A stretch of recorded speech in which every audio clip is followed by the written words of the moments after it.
হরে কৃষ্ণ। রাধে রাধে। হরে কৃষ্ণ।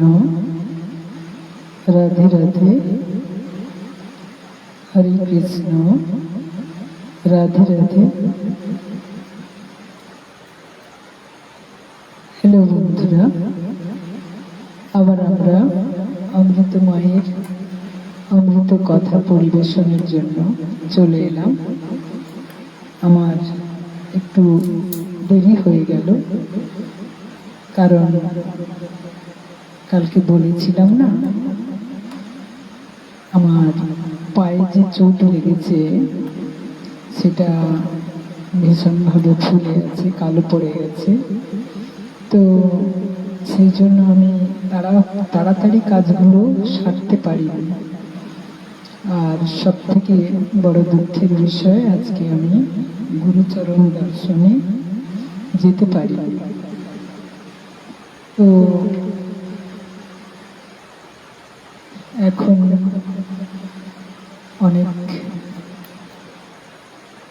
সমস্যা নিয়ে আমি বসেছি আপনাদের সামনে।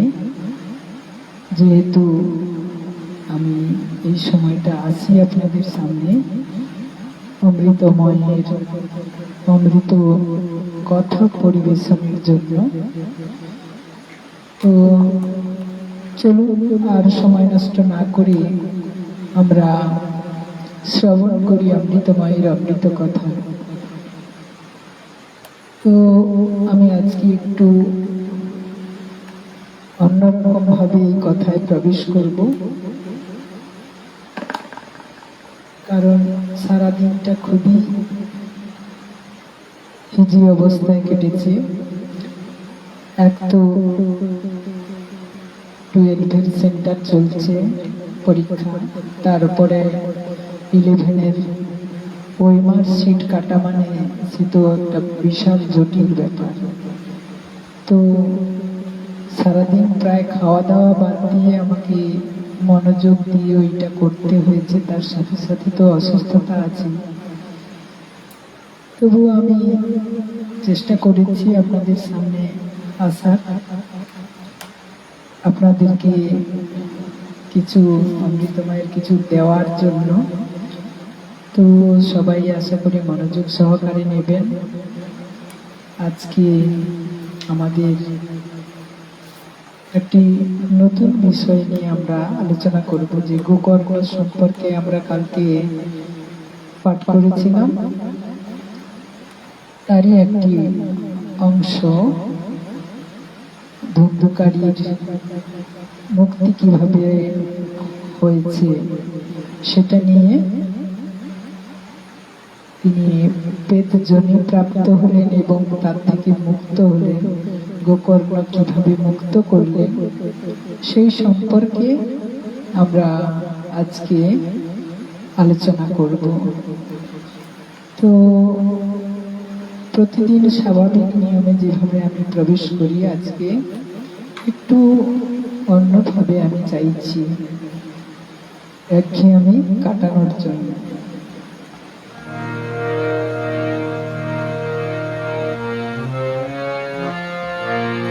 ভজনের মধ্য দিয়ে চলুন আমরা অমৃতময়ের অমৃত কথা শ্রবণ করি।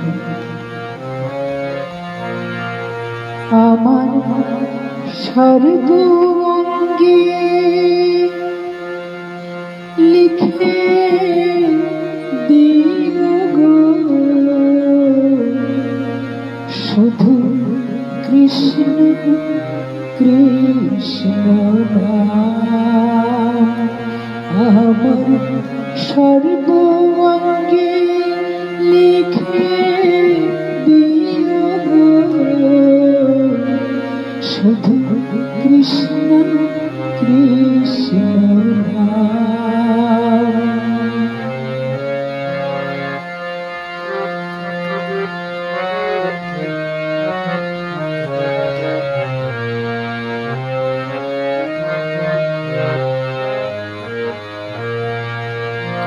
ও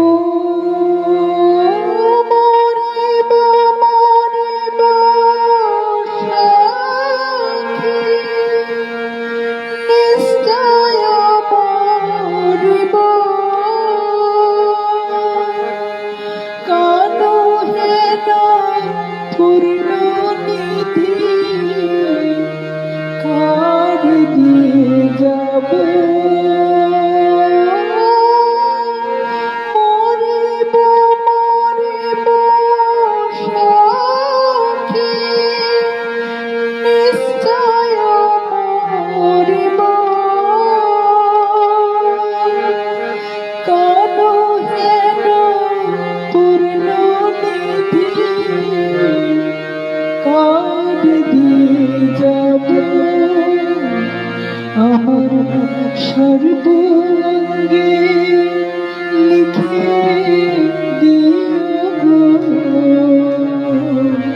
শুধু কৃষ্ণ কৃষ্ণ নাম।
আমার সর্বাঙ্গে লিখে দিও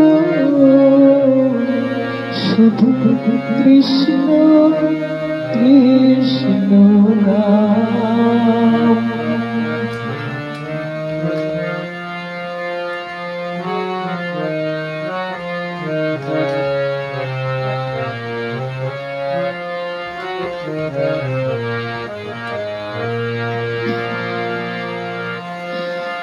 মথুরাতে যাব গো আমি, মথুরাতে যাব কৃষ্ণের নাম জপতে জপতে কৃষ্ণের দেখা পাবো। মথুরাতে যাব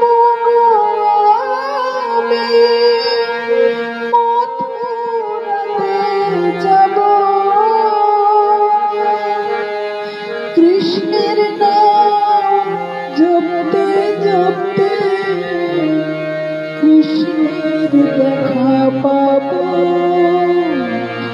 আমার সর্বাঙ্গে লিখে দিও শুধু কৃষ্ণ কৃষ্ণ নাম।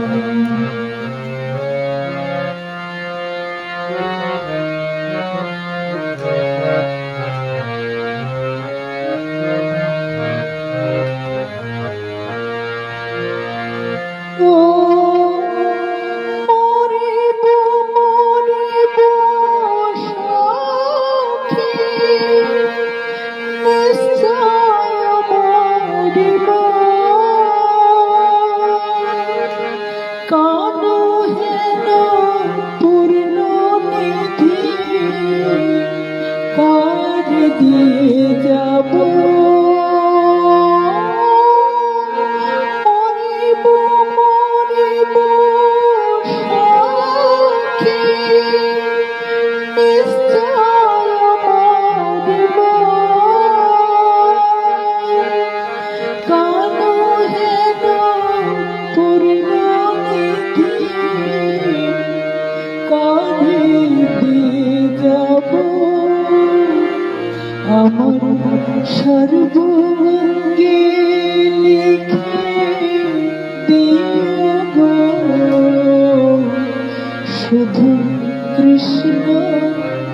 কৃষ্ণ নাম আমার সর্বাঙ্গে লিখে দিও গো,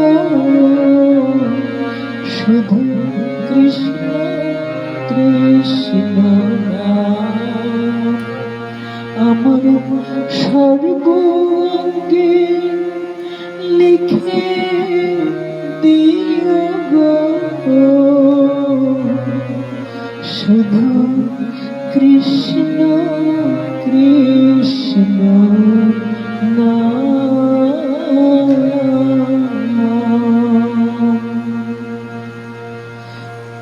শ্রীমদ্ ভগবত মহাত্ম কথা, চতুর্থ দিবস, চতুর্থ অধ্যায়, গোকর্ণ উপাখ্যান।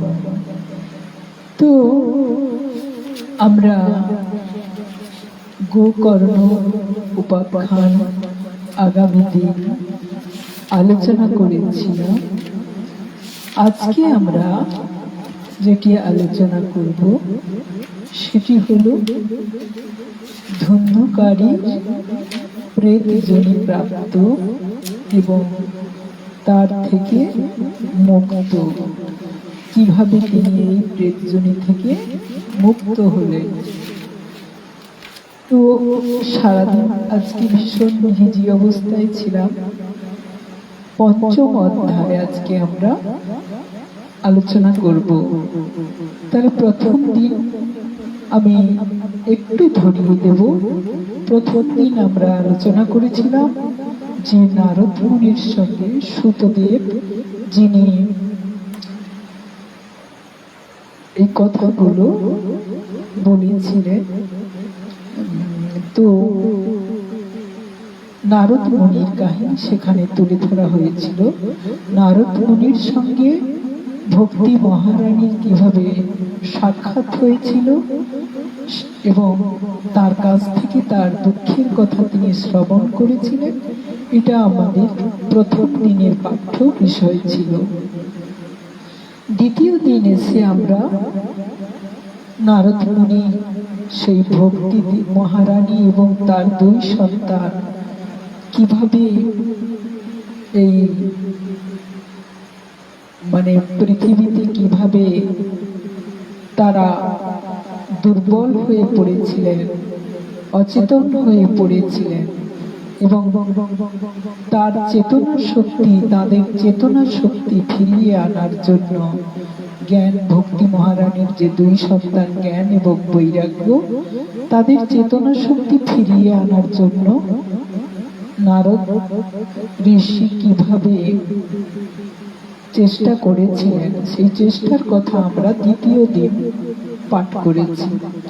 তৃতীয় দিনের বিষয় ছিল আমাদের, তিনি যে চেষ্টাটা করেছিলেন তৃতীয় দিনে আমরা দেখেছি যে তিনি সেটা নিবারণ করেছিলেন এবং এই ভাগবত কথামৃত সপ্তাহব্যাপী ভাগবত কথামৃত পাঠের মধ্য দিয়ে।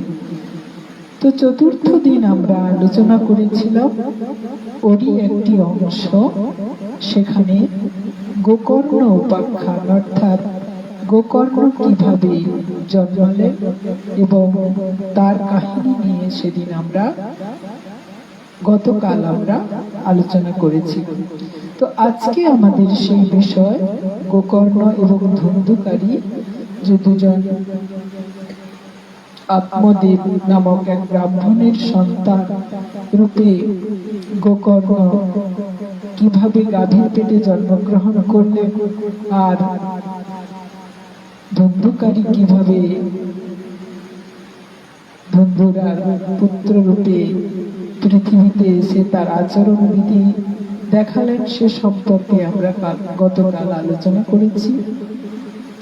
তো আজকে সেই ধুন্ধুকারীর বিষয়ে আলোচনা করব, তার কিভাবে বেদজনিয়া প্রাপ্ত হয়েছিল এবং তার থেকে কিভাবে তিনি মুক্ত হয়েছিলেন।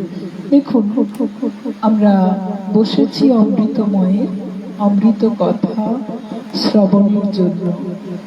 আমি এভাবে বসেছি নিশ্চয়ই আপনারা বুঝতে পেরেছেন।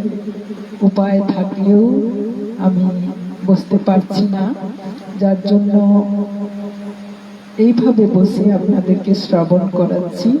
তো আপনারা আশা করি আমার সমস্যাটা নিশ্চয়ই বুঝতে পারছেন। তো যখন শ্রবণে বসেছেন তখন মনোযোগ সহকারে শুনতে থাকুন, আর এই কাহিনীর শেষে আমরা বুঝতে পারবো যে শ্রবণের মধ্য দিয়ে আমাদের কিভাবে প্রাপ্তি লাভ হয়। তো চলুন আমরা অমৃতময়ের অমৃত কথা শুনছি। অজ্ঞানাতিমিরান্ধস্য জ্ঞানাঞ্জনশলাকয়া চক্ষুরুন্মীলিতং যেন তস্मै শ্রীগুরবে নমঃ। অখণ্ডমণ্ডলাকারং ব্যক্তং যেন চরাচরং তৎপদং দর্শিতং যেন তস্मै শ্রীগুরবে নমঃ। গুরু ব্রহ্মা গুরু বিষ্ণু গুরুদেব মহেশ্বর গুরু সাক্ষাৎ পরম ব্রহ্ম তস্मै শ্রী গুরবে নমঃ।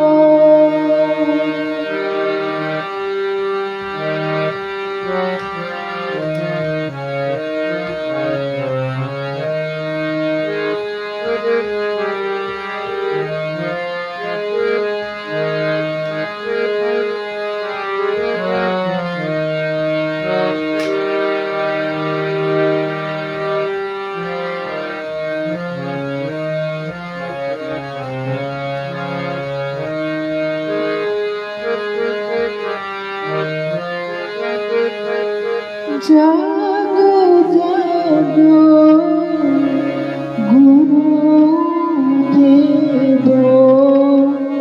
হৃদয় মন্দিরে। জাগো জাগো গুরুদেব হৃদয়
আমার আর কেন দূর করে জাগো জাগো হে আমায় জ্ঞানের প্রদীপ জ্বালাইতে জাগো জাগো হে গো আমার হৃদয় রতন জাগো জাগো হে আমার তীব্র নাশ করে জাগো জাগো হে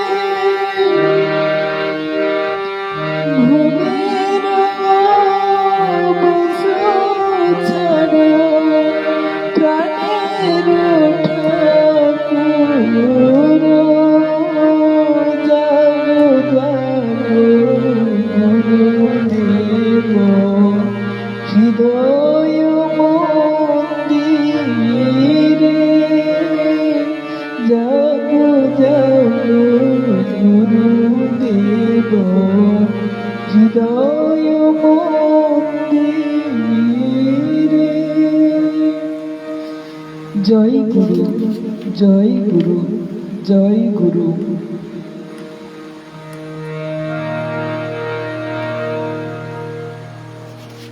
আজকে অমৃতময়ের অমৃত কথার শ্রবণের জন্য বসেছি। এই কথার প্রচারক শ্রীধাম গুরুকুঞ্জ ধাম, আস্তারা, তমলুক, পূর্ব মেদিনীপুর। শ্রী শ্রী গুরুদেবের রাতুল চরণ পদাশ্রিতা গৌর গোপাল কৃষ্ণ পিয়াসী শ্রীমতী গোবিন্দ দাসী শ্যামা ওরফে প্রতিমা। জয় নিত্যানন্দ প্রভু, জয় গৌরাঙ্গ প্রভু, জয় শ্রী গুরুদেবের চরণ শরণ করে হরি কথা প্রারম্ভে সকল সাধুগুরু বৈষ্ণব চরণে ও ভক্তির মূর্তিমতী মায়েদের চরণে আমার কোটি কোটি দণ্ডবৎ প্রণাম।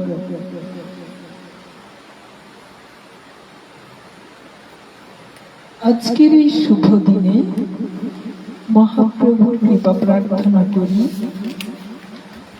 মহাপ্রভুর কৃপা ভিন্ন, প্রথমত চাই গুরু কৃপা। গুরু কৃপা ছাড়া মহাপ্রভুর কৃপা লাভ করা যায় না। আবার মহাপ্রভু কৃপা না করলে অমৃতময়ের অমৃত কথা পাঠ করা যায় না বা শ্রবণ করা যায় না। তো চলুন আমরা শুরু করি আজকের যে কাহিনী, সেই কাহিনীর ভিতরে প্রবেশ করি। চলুন।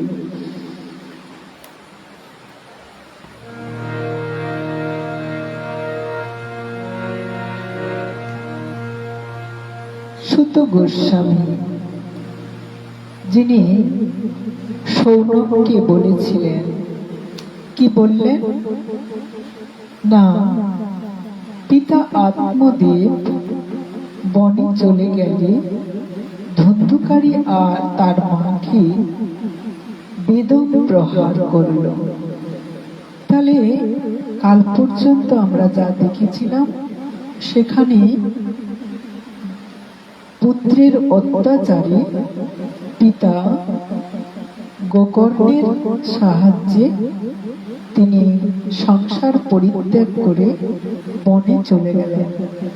আর এদিকে আত্মদেব বনে চলে যাওয়াতে মায়ের কাছে এসে ধুন্ধুকারী অর্থ, সম্পদ ইত্যাদি ইত্যাদি চাইলেন এবং মাকে এখানে বলা হয়েছে বেদম প্রহার করলেন। তো আমরা কিছু কুসন্তান আছি এরকম, যে যখন প্রাপ্তি লাভ না হবে তখন মায়ের গায়ে হাত তুলতেও আমাদের দ্বিধাবোধ হয় না। মা কত কষ্ট যন্ত্রণা নিয়ে যে আমাদের 10 মাস 10 দিন গর্ভে রেখেছিলেন বলে আজ আমি পৃথিবীর মুখ দেখতে পাচ্ছি, আজ আমি মনুষ্য জন্ম হিসেবে পৃথিবীতে এসেছি, আমি সবই ভুলে যাই। অজ্ঞানতার অন্ধকারে ডুবে থাকি বলে অসৎ চরিত্র, অসৎ আচরণ করি আমরা। তো সেই ধুন্ধুকারী তার মাকে বেদম প্রহার করলো, বলল যে টাকা পয়সা কোথায় রেখেছো বলো, না হলে তোমায় এক্ষুনি পুড়িয়ে মারবো। এইরকম ধমকানিতে ভয় পেয়ে, ছেলের অত্যাচারে ত্রস্ত হয়ে সেই রাত্রে ধুন্ধুরি কুয়ার মধ্যে ঝাঁপ দিয়ে আত্মবিসর্জন করলেন। যোগনিষ্ঠ গোকর্ণ তীর্থযাত্রায় বেরিয়ে পড়লেন। এই ঘটনার তার কোনো সুখ বা দুঃখ নাই, কারণ তার কোনো শত্রুও ছিল না, আবার মিত্রও ছিল না। অর্থাৎ তারা এক জায়গায় বাস করলেও আমরা আগে জেনেছি যে দুজনের চরিত্র সম্পূর্ণ আলাদা রকম ছিল, এবং ধুন্ধুকারীর চরিত্র কেন এরকম হয়েছিল তার জন্য কিন্তু মাই দায়ী। আর গোকর্ণ তো গাভীর পেটে জন্ম লাভ করেছিল, তো তাকে আত্মদেব নিজের স্বভাবের মতো করে লালন পালন করেছিলেন, তাই সেই স্বভাবটি সে পেয়েছিল। তো আমরা একটি ভজনের মাধ্যমে আলোচনা করব। তো চলুন ভজনকে আমরা একসাথে করি।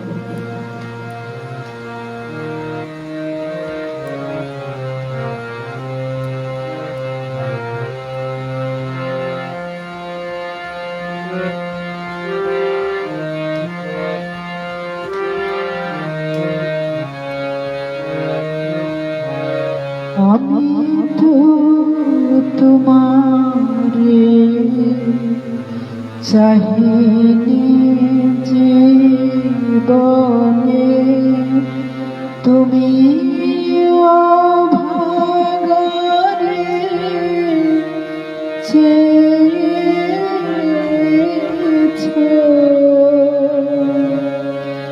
আমি তো তোমারে চাহিনি জীবনে, তুমি অভাগারে চেয়েছো। আমি না ডাকিতে হৃদয় মাঝারে, আমি না ডাকিতে হৃদয় মাঝারে, নিজে এসে ধরা দিয়েছো।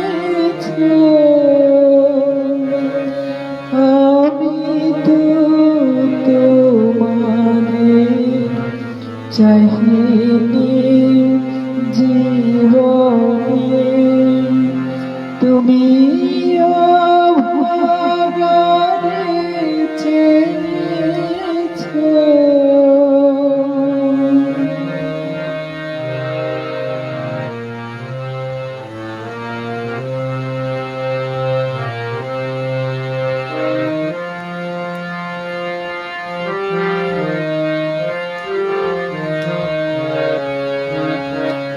আমি তো তোমারে চাহিনি জীবনে, তুমি অভাগারে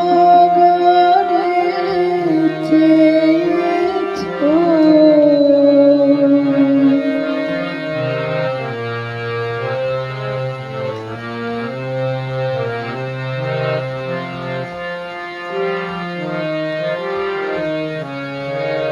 আমি না ডাকিতে হৃদয় মাঝারে, আমি না ডাকিতে হৃদয় মাঝারে, নিজে এসে ধরা দিয়ে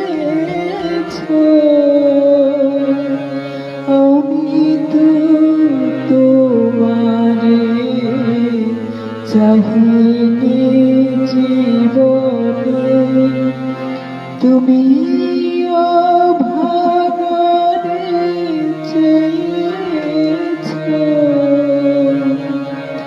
আমি তো তোমারে চাহিনি জীবনে তুমি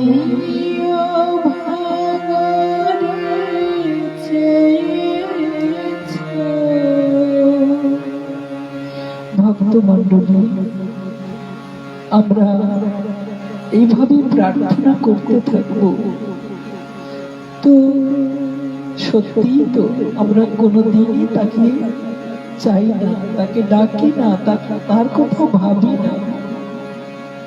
তো তিনি কিন্তু সব সময় আমাকে চাইছেন, আমাকে বলছেন, ওরে তুই আমার দিকে একটিবার তাকা, তাকিয়ে দেখ আমি কেমন ভাবে তোর জন্য অপেক্ষা করছি।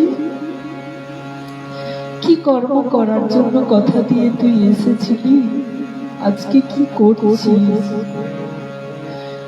এই গানটি, ভজনটি আমি রজনীকান্ত সেনের লেখা অপূর্ব এক সুন্দর ভজন। আমি সময় অভাবে পুরোটা তুলতে পারিনি। নিশ্চয়ই আপনাদের ভজনটি পরিবেশন করব পরবর্তীকালে, পরীক্ষাগুলো শেষ হয়ে যায়, সবকিছু যখন এমনিতেই অসুস্থ, তার উপরে অনেকগুলো চাপ। তো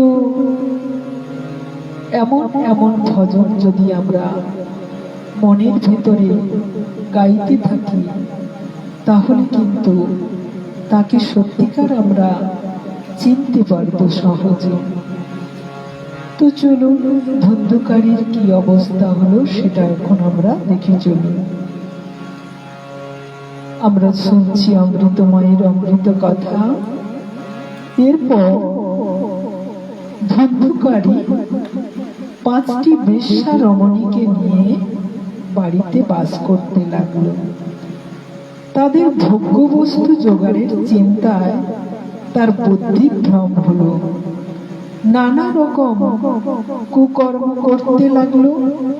এই রমণীরা তার কাছে অনেক গহনা চাইল। কামাতুর ধুন্ধুকারী মৃত্যুর ভয় নেই না করে বাড়ি থেকে বেরিয়ে গিয়ে ধন সম্পদ চুরি করতে লাগলো। দেখুন, ধুন্ধুকারীর চরিত্রের সঙ্গে আমরা যদি আমাদের চরিত্রগুলোকে মিলিয়ে যাই, তাহলে কিন্তু বাস্তবে আমরা অনুভব করতে পারবো। সে কিছু সুন্দর কাপড় চোপড় গহনা কাটি তাদেরকে দিল। চুরি করা ধন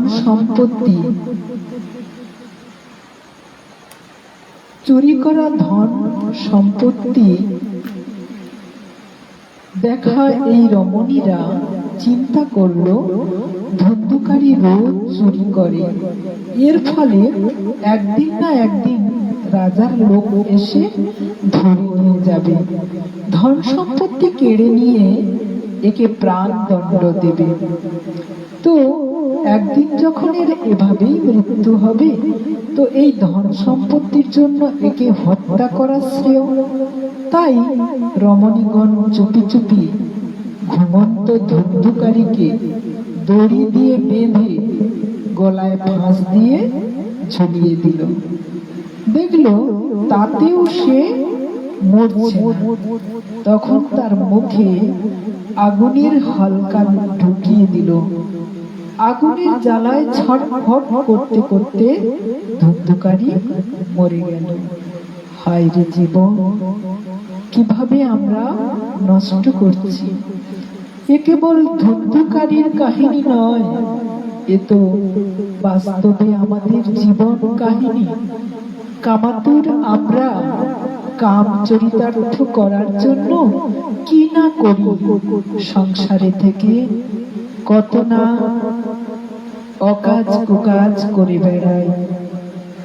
তাই আমাদের পরিণতি কি ধুন্ধুকারীর মতো হবে না?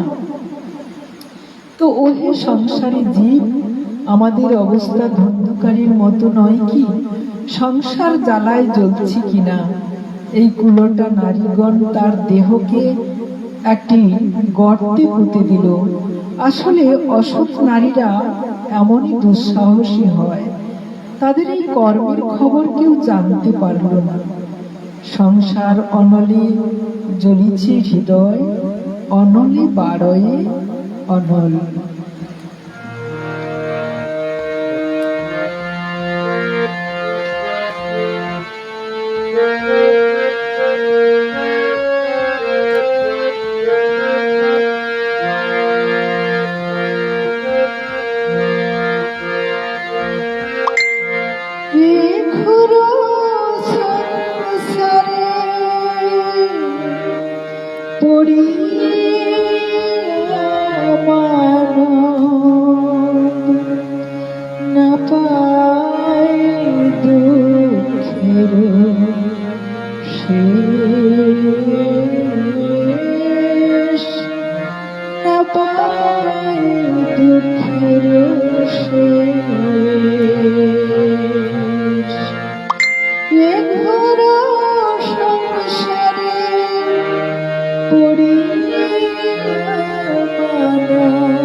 সংসার আলে জ্বলিছে হৃদয়, অনলে বারয়ে অনল।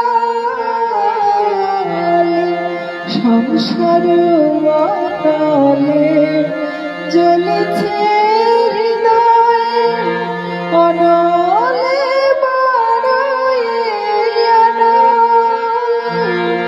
অপরাধ ছাড়ি কৃষ্ণ নাম লয়, অপরাধ ছাড়ি কৃষ্ণ নাম লয়, অনলে পড়ে জল, অনলে পড়ে জল।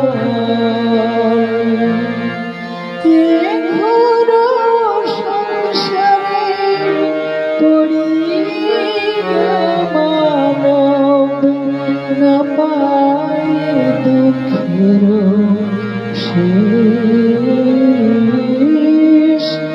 না পায় দুঃখের শেষ।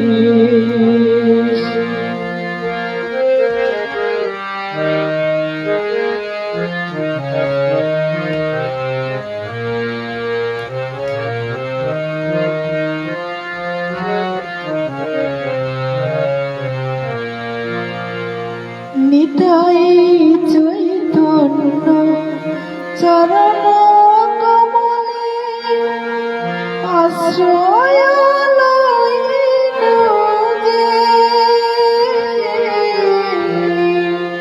নিতাই চৈতন্য চরণ কমলে আশ্রয় লইল যে।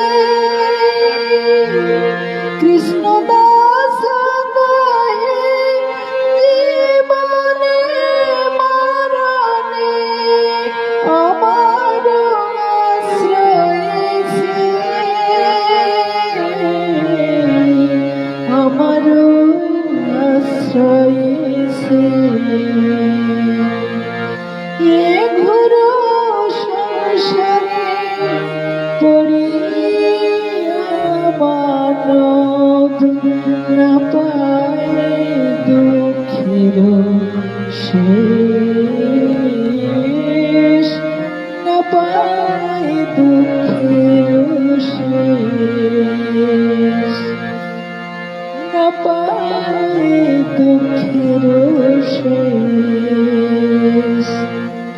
না পায় দুঃখের শেষ।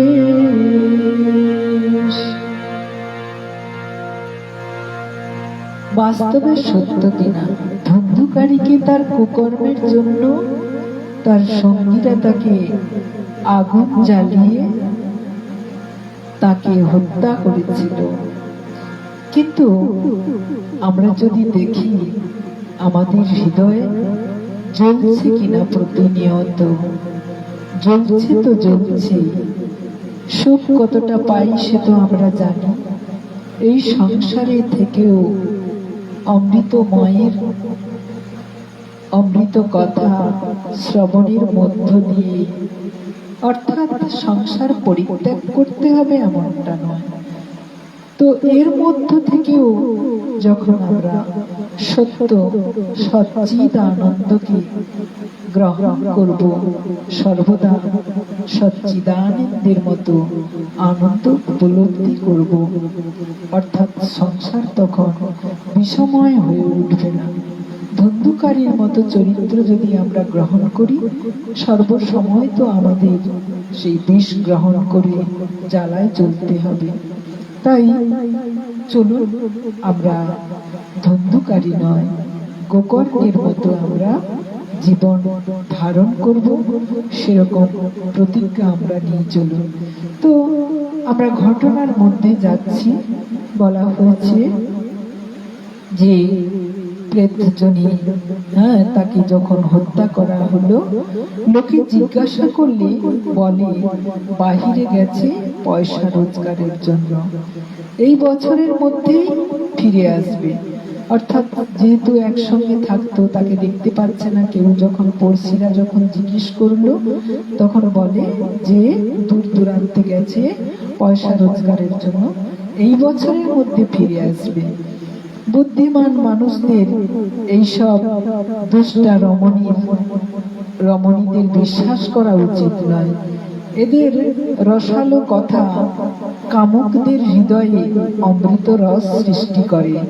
এদের হৃদয় ধারালো অস্ত্রের মতো তীক্ষ্ণ হয়। এরা ধুন্ধুকারীর সমস্ত সম্পত্তি হাতিয়ে নিয়ে সেখান থেকে চলে গেল, আর ধুন্ধুকার ভয়ঙ্কর কুকর্মের ফলে প্রেত জনি প্রাপ্ত হল। শীত গ্রীষ্মে জর্জরিত হয়ে ও ক্ষুধা তৃষ্ণায় কাতর হয়ে হায় আমার ভাগ্য, হায় আমার ভাগ্য বলে চেঁচাতে থাকলো সারাক্ষণ ধুন্ধুকারী। চেঁচালে কি হবে? কে শুনতে পাবে তার কথা? কোথাও তার আশ্রয় মিলল না।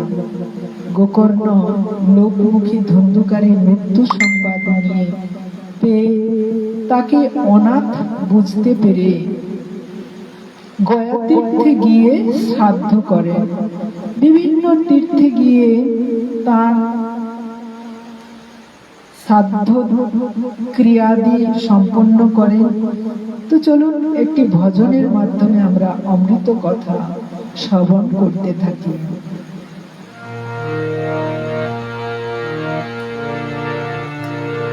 তুমি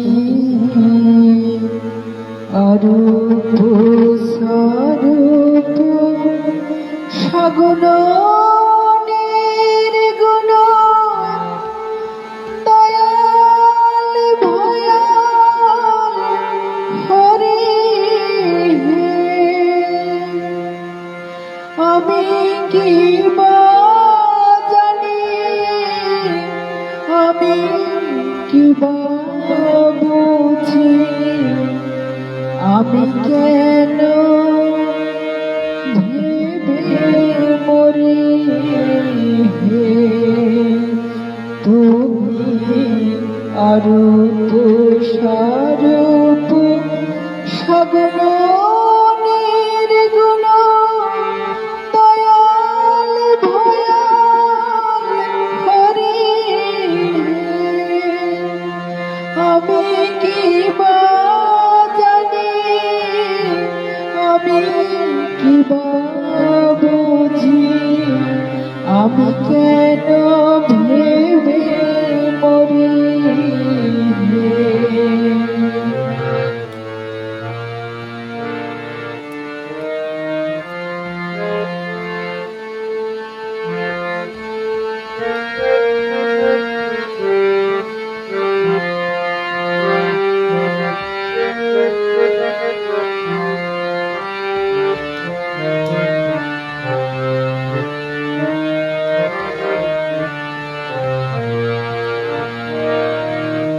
কি রূপে এসেছি, কেমনে বা যাব,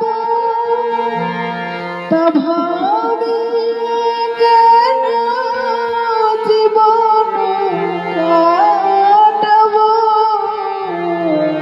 কি রূপে এসেছি, কেমনে বা যাব, তা ভাবি কেন জীবন কাটাবো। তুমি আছো, তোমাকে পাবো, এই শুধু মনে করি হে তুমি অরূপ স্বরূপ সগুণ নির্গুণ দয়াল ভয়াল হরি।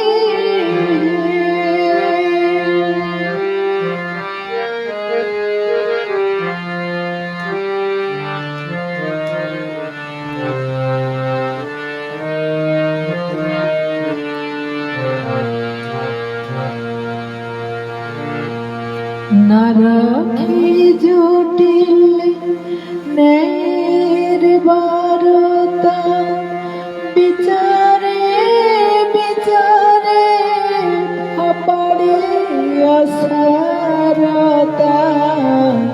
না রাখি জটিল ন্যায়ের বারতা, বিচারে বিচারে বাড়ি আসারতা।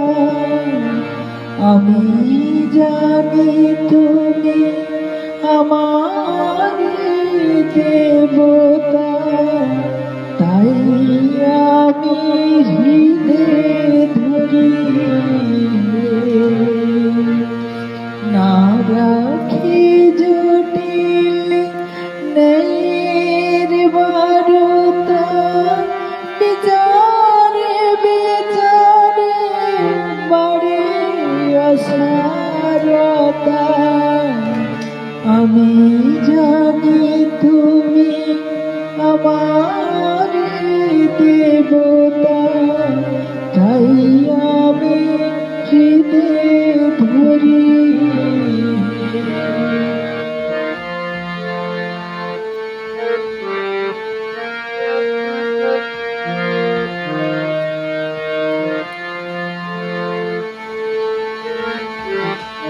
তাই বলে ডাকি প্রাণ যাহা চায়, ডাকিতে ডাকিতে জীবন জুড়ায়।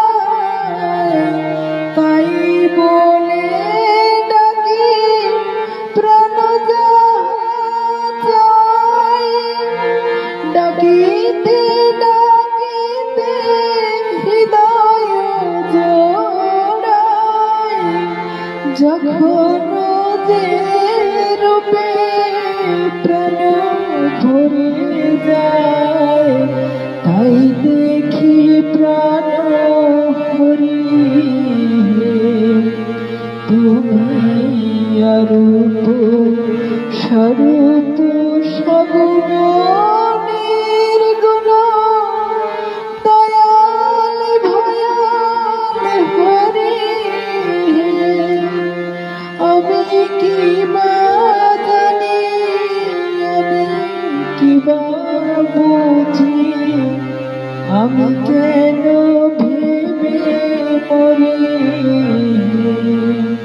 তুমি অরূপ স্বরূপ সগুণ নির্গুণ দয়াল ভয়াল হরি।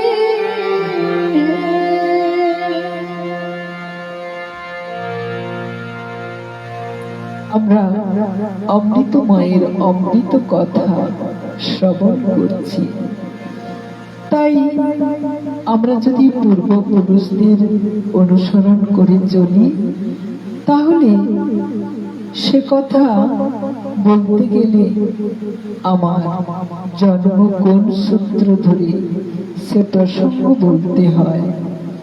আমরা গোত্রের কথা বলি, অর্থাৎ ওই গোত্রে যে আমার জন্ম, তিনারা যে পূর্বে মুনি ঋষি ছিলেন, তিনারা যে শ্রেষ্ঠ পুরুষ ছিলেন, আমাদের পথ দেখিয়ে গেছেন, তা কিন্তু আমরা ভুলে গেছি।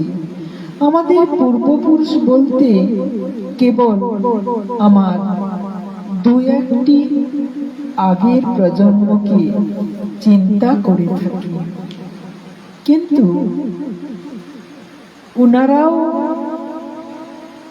পশুপক্ষীর মতো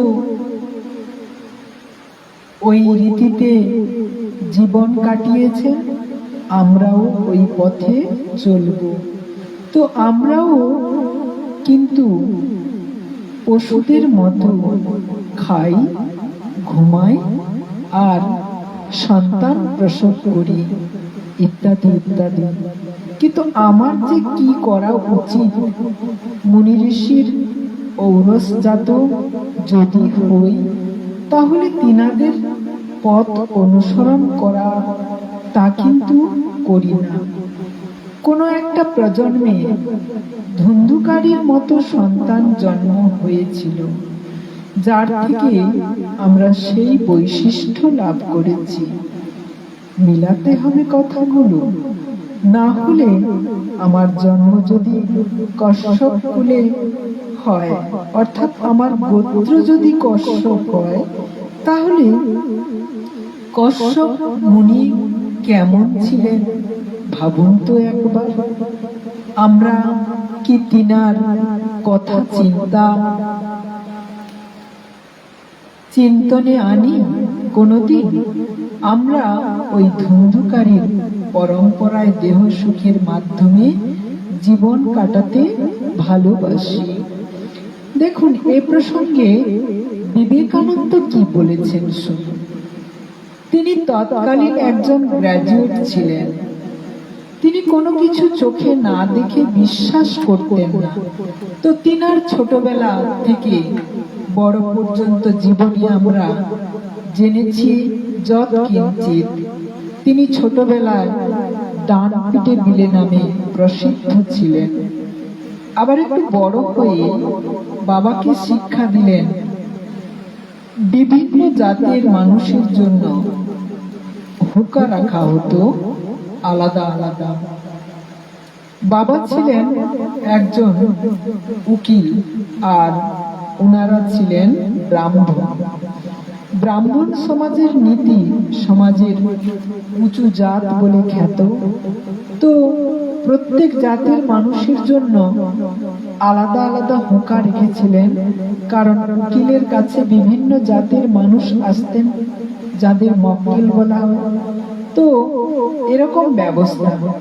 বিবেকানন্দ একদিন বাবাকে বললেন, এমন ব্যবস্থা কেন, এই এতগুলো হুঁকো কেন? বাবা বললেন, তুমি বাচ্চা ছেলে, ওসব বুঝবে না, খেলবে যাও।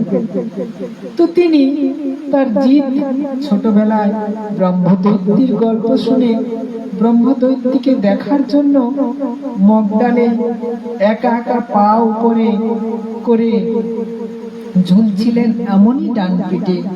বাবা বললেন, ওগুলো বিভিন্ন জাতের লোকজনের জন্য রাখা হয়েছে।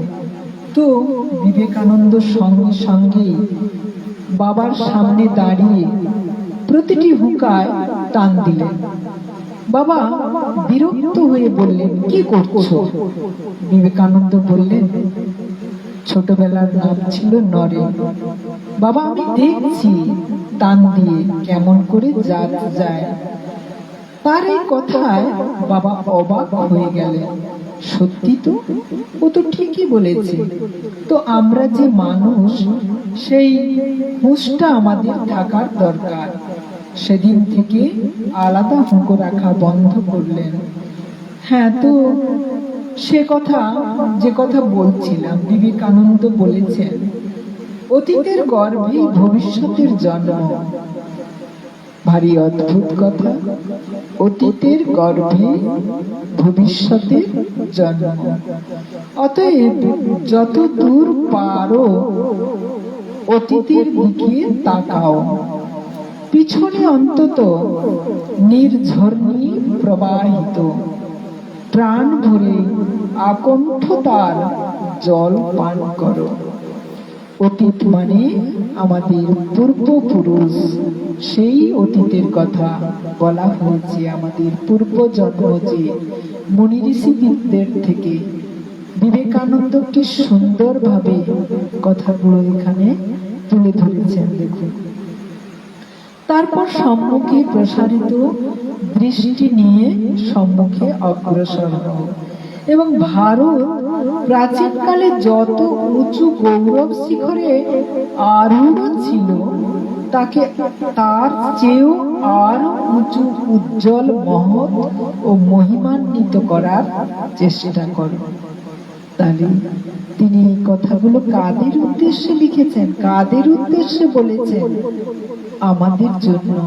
আর আমরা হতভাগ্য জীব, শুধু সম্পত্তি, ঘর বাড়ি, বিষয় আশ্রয়, কামনা বাসনা ইত্যাদি ইত্যাদি নিয়ে মারামারি, দাঙ্গা হাঙ্গামা করে নিজের জীবনটাকে বৃথা বিফলে নষ্ট করছি। আমাদের পূর্বপুরুষরা মহাপুরুষ ছিলেন। বিবেকানন্দ বললেন আমাদের পূর্বপুরুষ মহাপুরুষ ছিলেন। আমাদের প্রথমে তা জানতে হবে। আমাদের প্রথমে জানতে হবে আমরা কি উপাদানে গঠিত, অর্থাৎ পূর্বপুরুষরা কেমন উপাদান, ধাতু দিয়ে। উপাদান মানে ধাতু। এখানে মানুষের দেহ, আমাদের দেহ, আমাদের মন, আমাদের প্রবৃত্তি কেমন বংশ থেকে উৎপন্ন হয়েছি, আমার চরিত্র, আমার আচার, আমার চাল চলন, আমার কথাবার্তা, আমার ভাব ভঙ্গি সবকিছুই প্রমাণ করে দেবে আমি ভদ্র না অভদ্র। তো এই কথা বলতে গিয়ে আমি সবসময় বলি যে এটা হচ্ছে সবসময়ের জন্য। এই যে ধন্ধুকারীর মা সেরকম প্রকৃতির ছিলেন, সেই জন্য ধন্ধুকারীর চরিত্র এমন সৃষ্টি হয়েছে। যদিও ওই মায়ের গর্ভে সে জন্মায়নি, কিন্তু মায়ের সঙ্গ লাভ করেছে। তো যে যেমন সঙ্গ লাভ করবে সে তেমন ফল প্রাপ্তি হবে।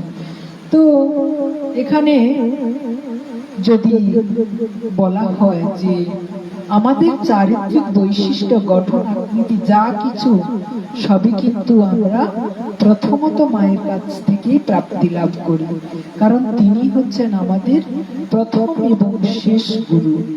কারণ সর্বসময়ে তিনি যেহেতু তিনার আঁচলের তলায় আমাদের রাখেন, তো সর্বরকম শিক্ষা কিন্তু আমরা ওখান থেকেই সর্বপ্রথম পাই।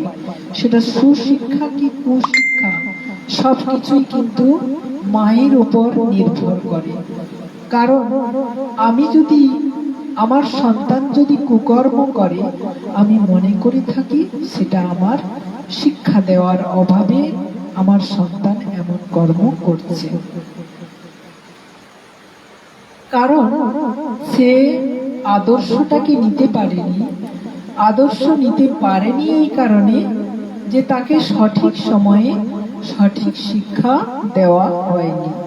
তাই যে সময়ে যে শিক্ষা তাকে দেওয়া উচিত, সেই সময়ে আমরা বর্তমান কলিহত জীব একটি মাত্র সন্তান প্রসব করে বিশাল গর্ববোধ করি যে আমি এমন বাচ্চার জন্ম দিয়েছি যে প্রচন্ড পরিমাণে বুদ্ধিমান এবং প্রচুর বুদ্ধিমত্তার পরিচয় দেয়। ওই শৈশবে আমরা তাদেরকে নিয়ে ভীষণ অহংকার বোধ করি, আর সে যা যাবতীয় চায় চিৎবশত আমরা সবকিছু তার সামনে তুলে ধরি। তো এটাই হচ্ছে তার চরিত্র নষ্টের প্রথম সোপান। এটাই হচ্ছে তাকে গঠনের প্রথম। বাচ্চা শিশু মানে কাদামাটির মতো। কাদামাটিকে তুমি যেমন ভাবে তৈরি করবে, যেমন ভাবে তুমি তাকে শিব গড়বে কি কুকুর গড়বে কি বাঁদর গড়বে, সেটা কিন্তু কাদামাটি ঠিক সেরকম তৈরি হয়। ঠিক শিশুও সেরকম, যে আমি ভাবলে হবে না যে আমার সন্তান ভবিষ্যতে একজন আদর্শবাদ সন্তান হবে। তার পূর্ব বৈশিষ্ট্যগুলো কিন্তু বাড়ন্ত মূলার পত্রে যেমন চেনা যায়, তেমনি বাড়ন্ত শিশুর শৈশবে বোঝা যায় যে ভবিষ্যতে সে কি হবে। যদিও পরবর্তীকালে অনেক সময় সঙ্গ দোষে নষ্ট হয়, আবার অনেক সময় সঙ্গীর প্রভাবে সে একটা সুন্দর জীবন প্রাপ্তি লাভ করে, সবকিছুটা তার বোধগম্যের মধ্যে এসে যায়, পরিবর্তন হয়ে যায়। তো সেই প্রাপ্তিটা এই কলিযুগের মানুষের খুব কম থাকে, কারণ আমরা তো সৎ বিষয়গুলো খুব একটা বেশি গ্রহণ করি না। অসৎ চিন্তা ভাবনাটাকেই আমরা, আমি যেমন আমার সন্তানকে সেভাবেই গড়ে তুলি। তো কোন রক্ত আমাদের ধমনীতে বইছে, তারপর আগে যা ছিল তার চেয়েও মহৎ নতুন ভারত গঠন করতে হবে। বিবেকানন্দ নিজেই এইসব কথা বলে গেছেন যে এরকম এরকম করলে পরে তাহলে ভারতের সংস্কৃতি নিয়ে যে আমরা এতদিন গর্ব করে এসেছি, সেই সংস্কৃতিকে ধরে রাখা যাবে যদি আমরা প্রত্যেকেই সেরকম একটা সুন্দর সুস্থ জীবন যাপন করি। তা না হলে কিন্তু ভারতের সংস্কৃতির সবকিছু ধুয়ে মুছে সাফ হয়ে যাবে, পাপে পরিপূর্ণ হয়ে যাবে। তখন কিন্তু ওই আবার বলা হয়েছে যদা যদা হি ধর্মস্য গ্লানির্ভবতি ভারত অভ্যুত্থানম অধর্মস্য তদাত্মানং সৃজম্য। অর্থাৎ স্বয়ং গোবিন্দ যুগে যুগে আসছেন, তিনি আছেন, আজও লীলা করছেন। তো বিভিন্ন রূপে সেই রূপ দর্শনের অভিজ্ঞতা আমাদের নেই বলে আমরা তাকে দর্শন করি না, এবং তাকে দর্শন করি না বলে আমি আমার মতো রাজত্ব চালাই। তিনি আরো বলেছেন, যারা অনবরত অতীতের দিকে তাকান, আজকাল প্রত্যেকেই তাদের নিন্দা করে থাকে।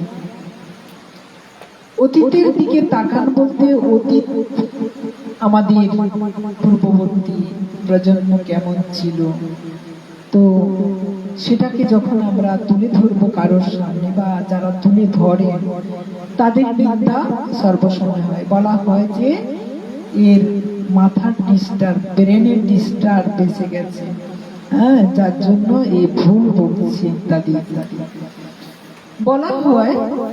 এত বেশি অতীতের দিকে তাকানোই ভারতবর্ষের সমস্ত দুঃখের মূল। ভারতবর্ষের বিবেকানন্দ এই কথা বলেছেন যে যারা এরকম, কারণ সিংহভাগ মানুষ, 100 মানুষের মধ্যে যদি 99% মানুষ যদি অতীতের বিষয় না জেনে থাকে, তাহলে সে নিজেকে চেনে না, অপরকে চেনাবে কি করে? তো বলছে, তো এই ধরনের মানুষ সংখ্যায় এত বেশি মানুষ, ওই একজনকে কিন্তু সব সময় একজনের নিন্দা করবে সর্বদা। তো বলা হয় এত বেশি অতীতের দিকে তাকালেই ভারতবর্ষের সমস্ত দুঃখের মূল। তাকানোটাই হচ্ছে ভারতবর্ষের সমস্ত দুঃখের মূল।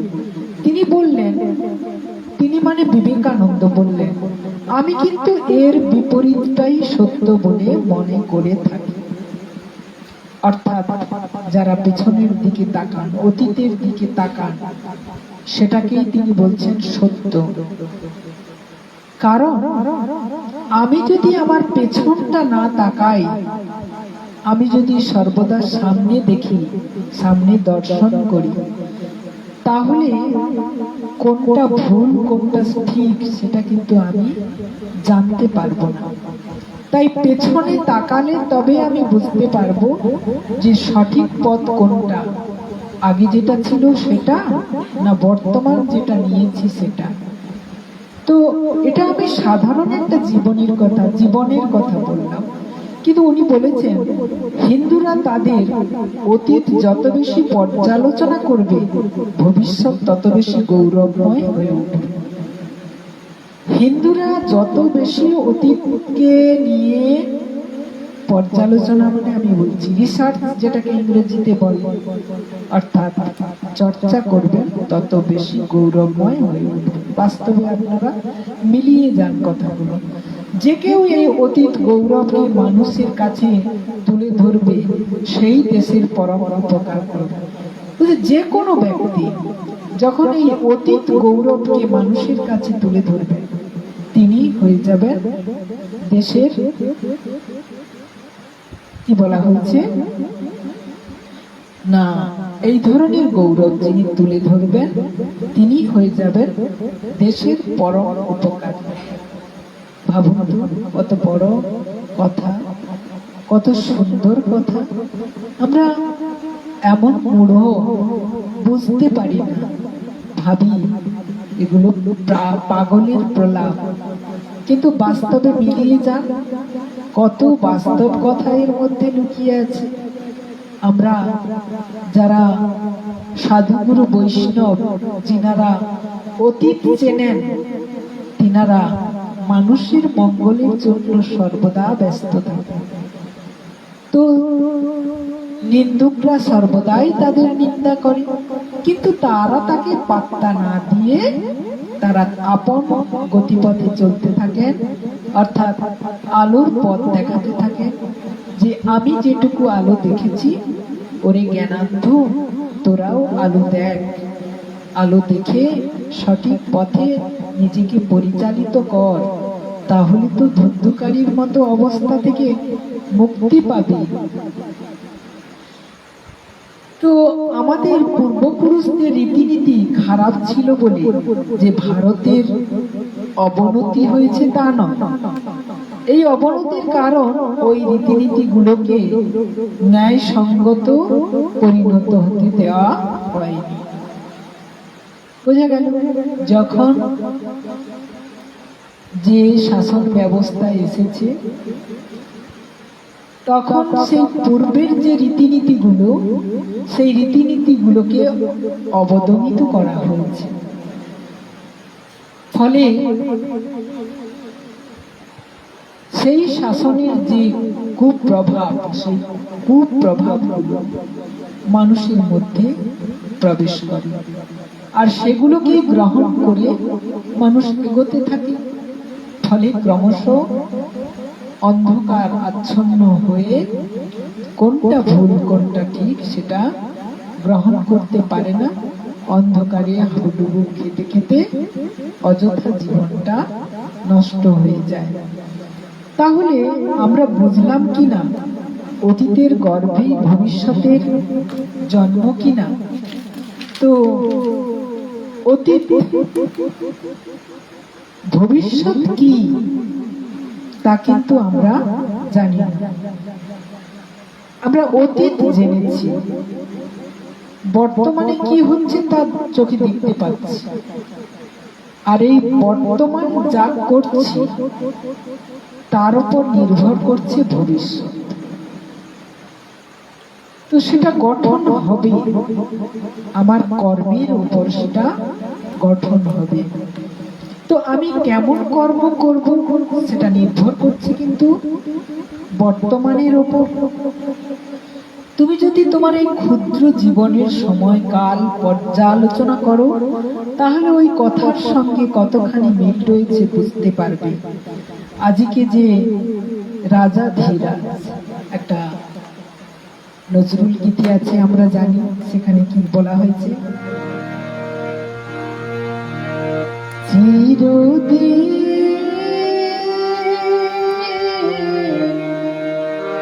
কাহার সমান নাহি যায়,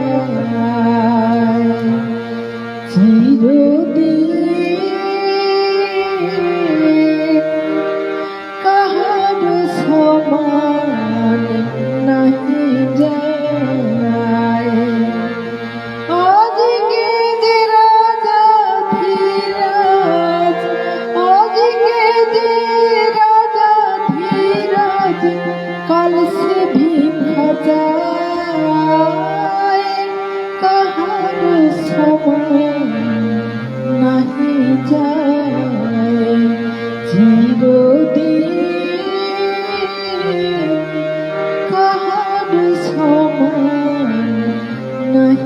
যায়। তো প্রসঙ্গ ক্রমে আমি নজরুল গীতিটি গাইলাম। বাস্তবে সমান কারণ প্রতিদিন যায় না, সুখ দুঃখ সমস্ত রকম থাকবে জীবনে। তো সংসারী মানুষের দুঃখ সংসার যাতনা নিয়ে, আর যিনারা সাধুগুরু বৈষ্ণব তাহাদের দুঃখ সংসারী মানুষকে পথ দেখানো গেল না, এটাই। তো এ দুঃখ সুখ তো সমপরিমাণ থাকবে, কিন্তু আস্বাদন করার বিষয়টা কিন্তু দুটো জায়গায় দুটো রকম। একটাতে সংসার যন্ত্রণায় দগ্ধীভূত হতে হয়, অপরটাতে দগ্ধ হওয়ার কোনো প্রশ্নই নেই। সেখানে মুক্তির উপায় চিন্তনের মধ্যে আসে, কিভাবে এই গতিপথকে পরিবর্তন করানো যাবে, সেই চিন্তায় তিনি সর্বদাই সচ্চিদানন্দের সঙ্গে নিমগ্ন থাকেন। ফলে সেখানে তো আনন্দ পাবেনই পাবেন। তবে বেশি সময় লাগে না। যিনারা এই ধরনের চিন্তার মধ্যে ডুবে থাকেন, তিনারা অবশ্যই গোবিন্দকে প্রাপ্তি লাভ হন এবং সমস্যার সমাধান অতি দ্রুত গতিতে চলতে থাকে। তো আমরা এখানে একটি ভজনের মধ্যে ওদিকের কি হলো জানবো, তার আগে ভজনটি করে নেওয়া যাও। ওদিকে মানে যে ধুন্ধুকারীর কথা আমরা বলছিলাম, সেই ধুন্ধুকারীর কি অবস্থা হলো তা আমরা জানবো। আমার বসাতে অসুবিধে হচ্ছে, তবুও আমি চেষ্টা করব বিষয়টা শেষ করার, কারণ একটা ভীষণ ভীষণ ভালো একটা বিষয় আজকে আমি আপনাদের সামনে উপস্থাপন করতে চাইছি। তো ভজনটি আমরা করি চলুন, তারপরে আমরা কাহিনীর মধ্যে প্রবেশ করব।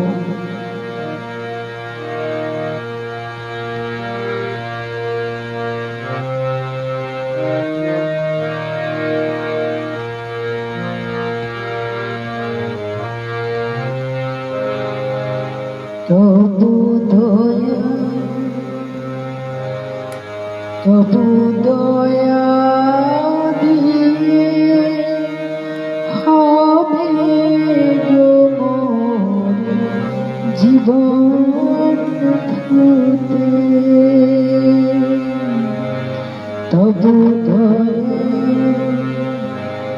তবু দয়া দিয়ে হবে জীবন ধুতে, নইলে গিয়ার পারব তোমার চরণ ছুঁতে,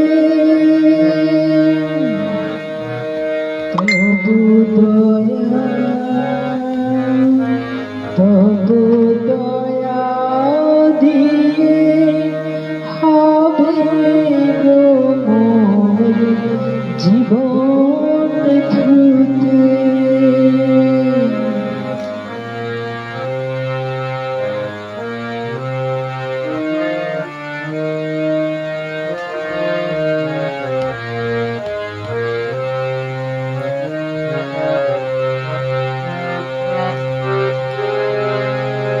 তোমায় দিতে পূজার ডালে বেরিয়ে পড়ে সকল কালে, তোমায় দিতে পূজার ডালে বেরিয়ে পড়ে সকল কালে, পরাণ আমার পারে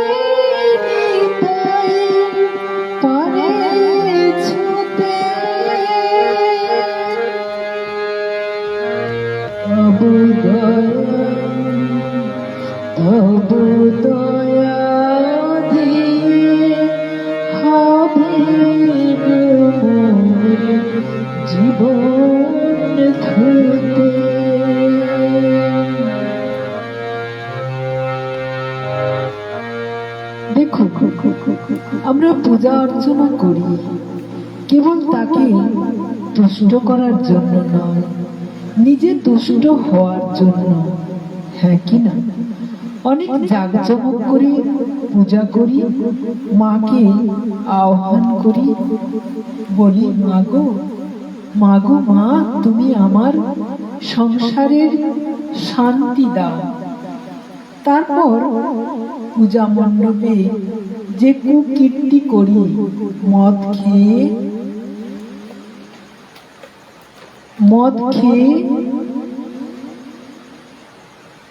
টলতে টলতে মার কাছে নৃত্য করি বেহুশ হয়ে।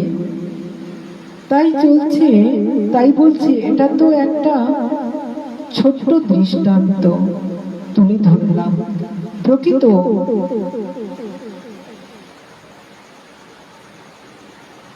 প্রকৃত প্রত্যেকেই চিন্তা করুন কি উদ্দেশ্য নিয়ে আমরা পূজা করি। কি মায়েরা বা বাবারা, সমাজে কয়টি মানুষ সৎ আছে যে তার কালীকে ঢেকে রাখার সাহস দেখায়? পূজা দিয়ে আসতে না আসতেই শুরু হয়ে যায় অসৎ কর্ম। তো রবি ঠাকুর বললেন,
তবু দয়া দিয়ে হবে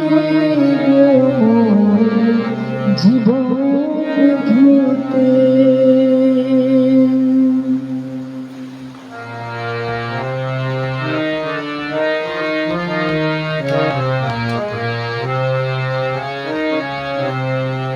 এতদিন তো ছিল না মোর কোনো ব্যথা, সর্বঙ্গে মাখা ছিল মলিনতা। এতদিন তো ছিল না মোর কোনো ব্যথা, সর্বঙ্গে মাখা ছিল মলিনতা। আজ এই শুভ্র কোলের তরে ব্যাকুল হৃদয় কেঁদে মরে।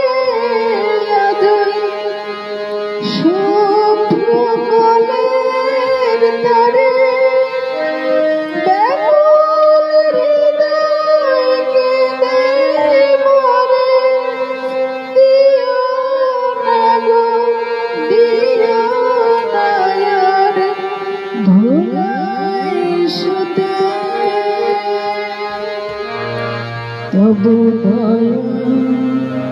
তবু দয়া দিয়ে হবে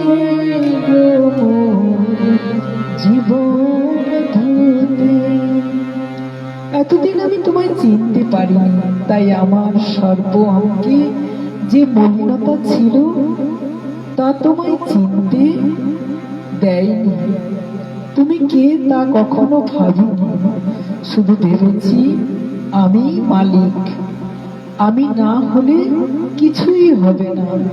তো আজকে যখন চিনলাম তোমায় গুরু কৃপায়, তাই আজই শুভ্র কলির তরে ব্যাকুল হৃদয় কেঁদে মরে।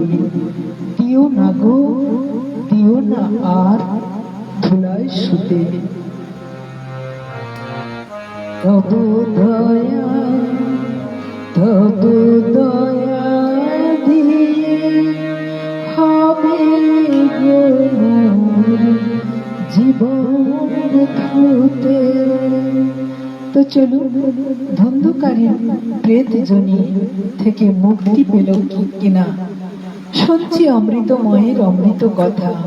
আমরা ধন্ধকারীর মতো আমাদের জীবনটাকে যদি মেলাই, তবে আমি নিশ্চিত হব আমার চরিত্র গোকর্ণের মতো না ধন্ধকারীর মতো। কোনটাকে আমি গ্রহণ করব? ধন্ধকারীর মুক্তি কি হয়েছিল? শুনেছি অমৃতময়ের কথা। গোকর্ণ তীর্থে তীর্থে ঘুরতে ঘুরতে নিজের বাড়িতে পৌঁছে গেল।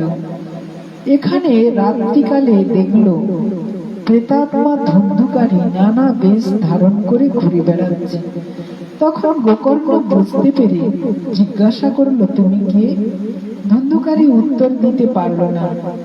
না খেয়ে দুর্বল হয়ে ইঙ্গিতে বোঝালো, আমি তোমার ভাই। আশ্চর্য হয়ে গেল গোকর্ণ।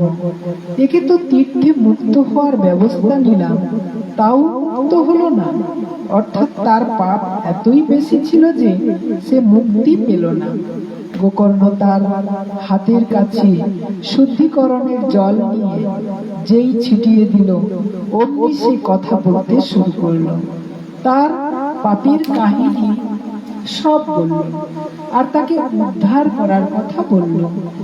গোকর্ণ বলল যে তুমি তোমার জায়গায় চলে যাও, আমি ব্যবস্থা নিচ্ছি কিভাবে কি করা যায়। পরের দিন সকালে গোকর্ণকে দেখে সবাই খুশি। দূর দূরান্ত থেকে তাকে দর্শন করার জন্য লোকজন আসতে শুরু করলো।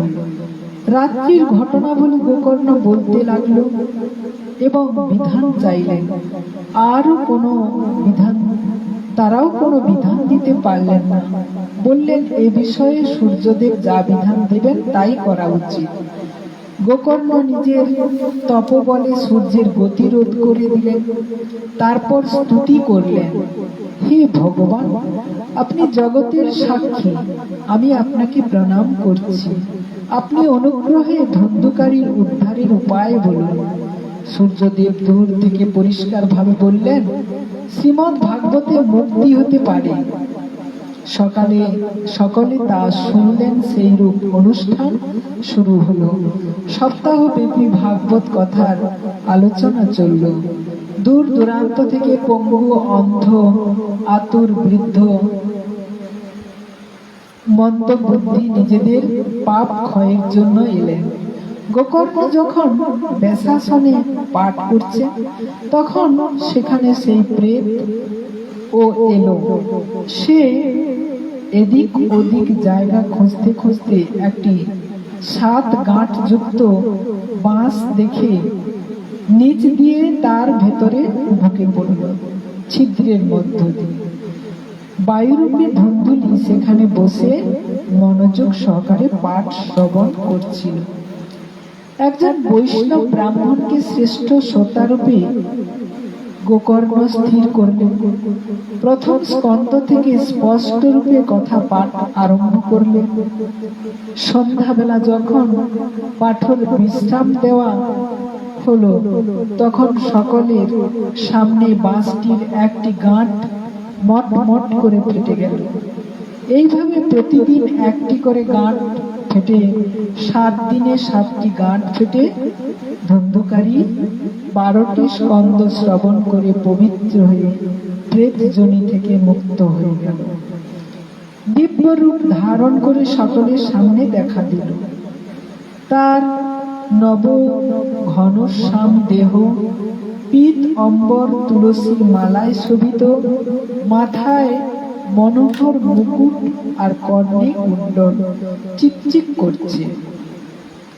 নিজের ভাই গোকর্ণকে প্রণাম করে বলল, তুমি কৃপা করে আমাকে প্রেত যোনি থেকে মুক্ত দিয়েছ। প্রেত পীড়া নাশকারী এই ভাগবত কথা ধন্য। শ্রীকৃষ্ণের পরম ধাম প্রদানকারী এই শ্রীমদ্ ভাগবতের সপ্তাহ পরায়ণ ও ধন্য। এই অনুষ্ঠানের সময় সকল পাপরাশি কাঁপতে থাকে, কারণ তারা বুঝতে পারে এই ভাগবত কথা তাদের ধ্বংস করে দেবে। আগুন যেমন সবকিছুকে ভস্মীভূত করে দেয়, তেমনি এই ভাগবত কথাও সব পাপকে ভস্মীভূত করে দেয়। মোহভস্ম যদি অনিত্য শরীরকে হৃষ্টপুষ্ট ও বলবান করতে হয়, তো এই কথা শ্রবণের লাগে।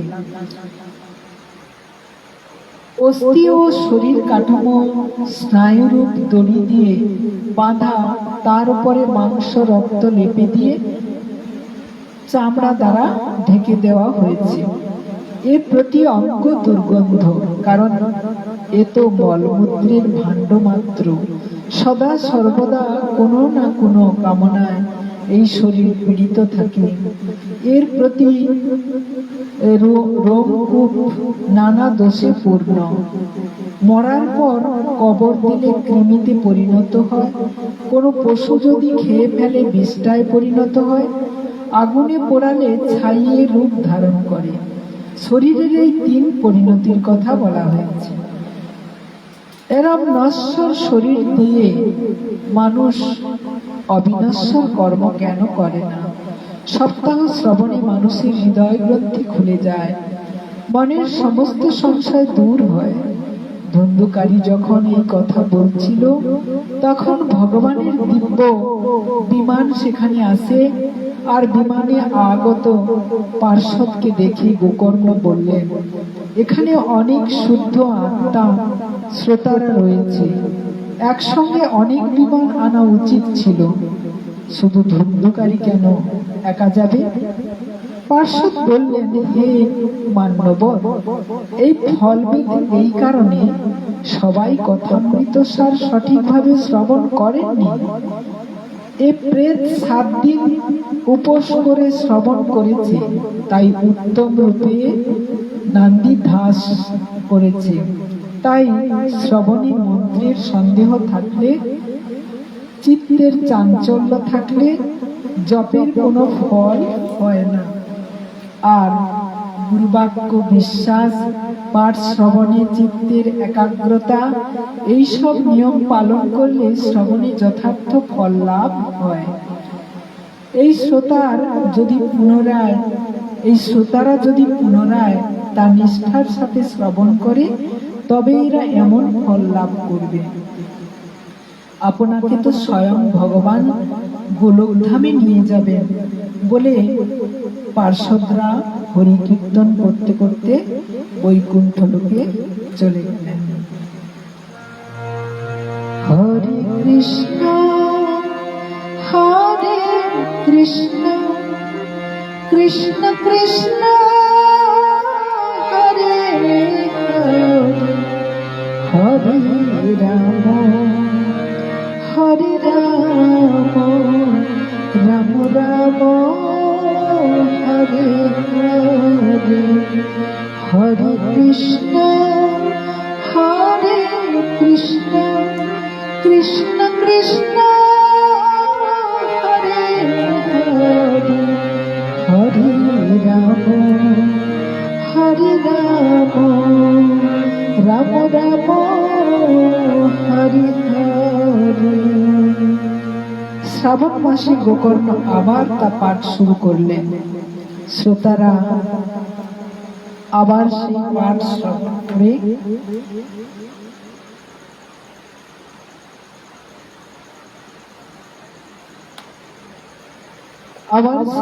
শ্রবণ করে ভক্তবৃন্দ পরিপূর্ণ বিমান নিয়ে ভগবান আবির্ভূত হলেন। চারিদিক থেকে উলুধ্বনি, শঙ্খধ্বনি, হরিধ্বনি হচ্ছে। ভগবান আনন্দিত হয়ে নিজেই শঙ্খধ্বনি করছে। করতে করতে গোকর্ণকে বুকে জড়িয়ে ধরলেন। তৎক্ষণাৎ সমস্ত শ্রোতাদের নব ঘনশ্যাম রূপ দর্শন করলেন। কুকুর, বিড়াল, কীট পতঙ্গ সবাই মুক্ত হয়ে গেলেন, গোলকধামে চলে গেলেন।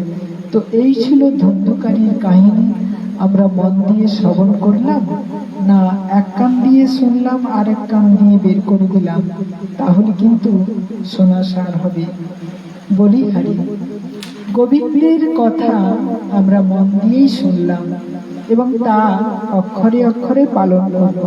প্রতিদিন শ্রবণে অংশ নিয়ে অমৃত সুধারস পান করব। কেমন? তো আমরা এখানে বিশ্রাম রাখবো, কারণ